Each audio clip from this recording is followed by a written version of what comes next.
Hey everyone. So you're thinking about hiring an SMTP developer. Sounds like you're diving into the world of emails and servers and making sure those messages get delivered. Yeah, making sure they actually land in the inbox, right? It Absolutely. can be kind of a black It box. can. But luckily, theperfectdeveloper.com has tons of info on this stuff. Oh, they're a great resource. And if you want to find the perfect developer right now, you can actually head over to theperfectdeveloper.com and try out their 5 questions. Yeah, that's a great way to get started. But we're going to do a little deep dive here. Let's break it down. And I've got an expert here with me who, well, eats, sleeps, and breathes SMTP, right? That's me.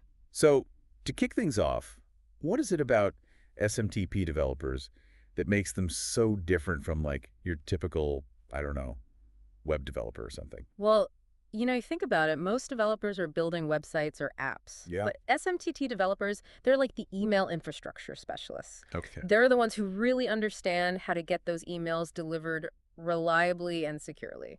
So they're not just building a website, they're building the highway that the message travels on. Exactly, and they're making sure there are no traffic jams or roadblocks along the way. I like that analogy. It's about getting that message through every single time. And that's got to be critical for businesses. Oh, absolutely. I mean, if your emails aren't getting through, you're missing out on customers, communication, everything. It's like trying to run a business with your hands tied behind your back. Yeah, it's just not going to work. You need those emails to flow. So let's get down to brass tacks here. Let's talk money. Yeah, how much does it cost to hire one of these email wizards? Well, according to theperfectdeveloper.com, They always have the data. they do. What are we looking at, salary-wise? So an entry-level SMTP developer might start around, say, $50,000 a year. Okay. But if you're looking for someone with a ton of experience, someone who's really a pro, you could be looking at upwards of $120,000. Wow, so pretty big range there. It really depends on their skill set and their track record. And what about location? Does that play a role? Huge role, actually. The US, especially in those big tech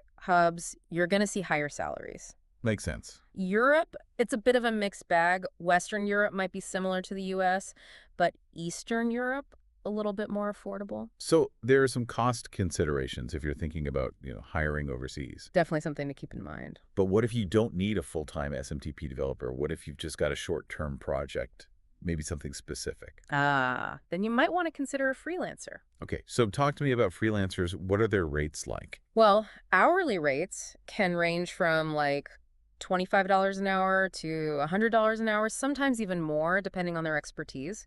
So you've got flexibility there. You do. But you're also, I guess, giving up a little bit of control over their schedule. That's the trade-off. So many options. So many. Full-time, freelance, local, overseas. Like, how do you even begin to choose the right model? Well, actually, theperfectdeveloper.com has a fantastic breakdown of different hiring models. And Hold that thought because I want to shift gears just a little bit okay, and talk about the skills and experience you should be looking for in an SMTP developer. good point. Let's dive into that. One thing that I think sometimes gets overlooked is that whole problem-solving aspect. Problem solving, yeah. You don't want someone who just knows how to, follow a set of instructions. You really want someone who can think on their feet, right? Right, someone who can troubleshoot when things go wrong. Because let's face it, with email, things are gonna go wrong. Oh, yeah, it's bound to happen, right? So how And do you even, how do you assess that in an interview? Do you give them, I don't know, like a riddle or something? well, not quite a riddle, Okay. but I think one of the best ways to gauge that problem-solving ability is to really dig into their past experiences. Okay. Ask them, like, tell me about a time you faced, like, a major email deliverability issue. Ah, I see. Put them on the spot a little bit. Exactly. And how did you go about diagnosing it and then ultimately solving it? So you're not just looking for the right answer. You're looking at how they approach the problem. Exactly. It's that thought process. That's key. That makes sense. Now, of course, technical knowledge is super important, too. Yeah, you got to have the chops. You do. So what are we talking about here? Like, what are the must-haves? Well, familiarity with email protocols like your SMTP, IMET, POP3. Okay, lost me at the acronyms. Yeah, I know it can sound like alphabet soup. It does. But those protocols, they're the foundation of how email actually works. So All you need right. someone who speaks that language. Got it. So protocols, check. Check. What about security? Oh, that's huge. Absolutely huge. Because email, it's such a target for well, all sorts of bad stuff. Exactly. So you want to make sure your SMTP developer understands security best practices. Okay. Ask them about their experience with things like SBF, DKIM, DMRC. More acronyms. I know, but trust me, these are important. Okay. They basically help prevent email spoofing and phishing attacks, so So they're like the bodyguards for your emails, yeah, that's a great way to put it. making sure that they're legit. Exactly. And while we're at it, don't forget about ESPs. ESPs, now what are those? Email service providers. So think like your SendGrid, Mailgun, Amazon SES. Okay, yeah, I've heard of those. They provide these platforms for sending and managing large volumes of emails. So So instead of building everything from scratch, you can use these services to streamline the process. exactly. And experience with those popular ESPs can be really, really valuable, especially if your business relies heavily on email marketing. So protocol, security, ESPs, Oh, essential. anything else we should be on the lookout for? Don't underestimate those soft skills. Soft skills. Yeah, things like communication, teamwork, the ability to explain complex technical concepts clearly. Right, because even the most brilliant coder, they have to be able to work with other people, right? Absolutely. They've got to be able to communicate effectively with the team, with clients. Yeah, makes sense. It's really about making those developers a part of the team. Yeah, it's not just about, hiring them and then throwing them in a corner and saying, go code.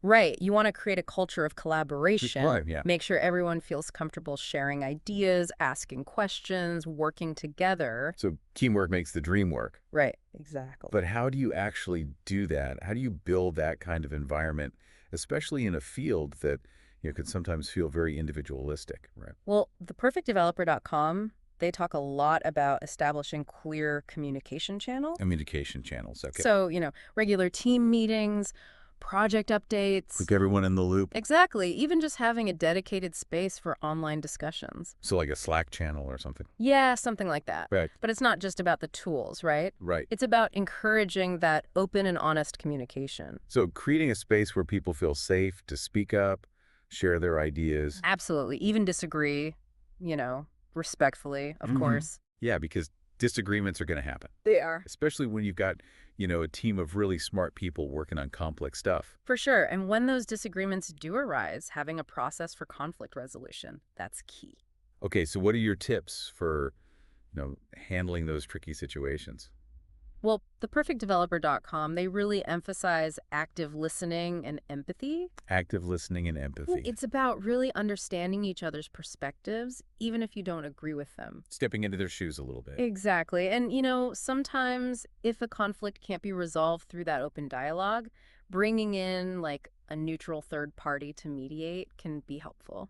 So having someone kind of facilitate the conversation, make sure it stays productive. Yeah, someone who can help find a solution that works for everyone. Okay. And remember, conflict isn't always a bad thing, Right. It can be an opportunity for growth, for learning, as long as it's handled constructively. Turning those challenges into opportunities. Exactly. I like that. Now, before we wrap up, I do want to touch on one more thing. Retention. Retention, keeping those developers happy. Because, the tech industry, it's competitive. Well, it's cutthroat out there. It is. So how do you make sure that, you don't go through all this trouble of finding these amazing SMTP developers only to have them, jump ship to another company? Great question. Theperfectdeveloper.com, they talk a lot about creating a work environment that values flexibility, Flexibility. autonomy, and professional development. Things like, remote work options, Yeah. opportunities for growth, maybe even support for attending industry conferences. All of that, it's really about showing your developers that you value them, that you invest in their growth, and that you trust them to do their best work. It's about building that relationship, right? It is. Well, wow, I feel like we've covered a lot of ground here. We have. We talk about what makes SMTP developers unique, how to find them, how to assess their skills, even how to build a team, a really thriving team. Yeah, a team that can tackle any email challenge. Exactly. So much great info. And if you're still feeling a little lost, remember theperfectdeveloper.com. They've got even more resources They do. They're a great resource. to help you find that perfect developer. That's right. So head over to theperfectdeveloper.com, try out their 5 questions. It's a fantastic way to kickstart your search. It really is. And get on that path to email success. Thanks for joining us for this deep dive.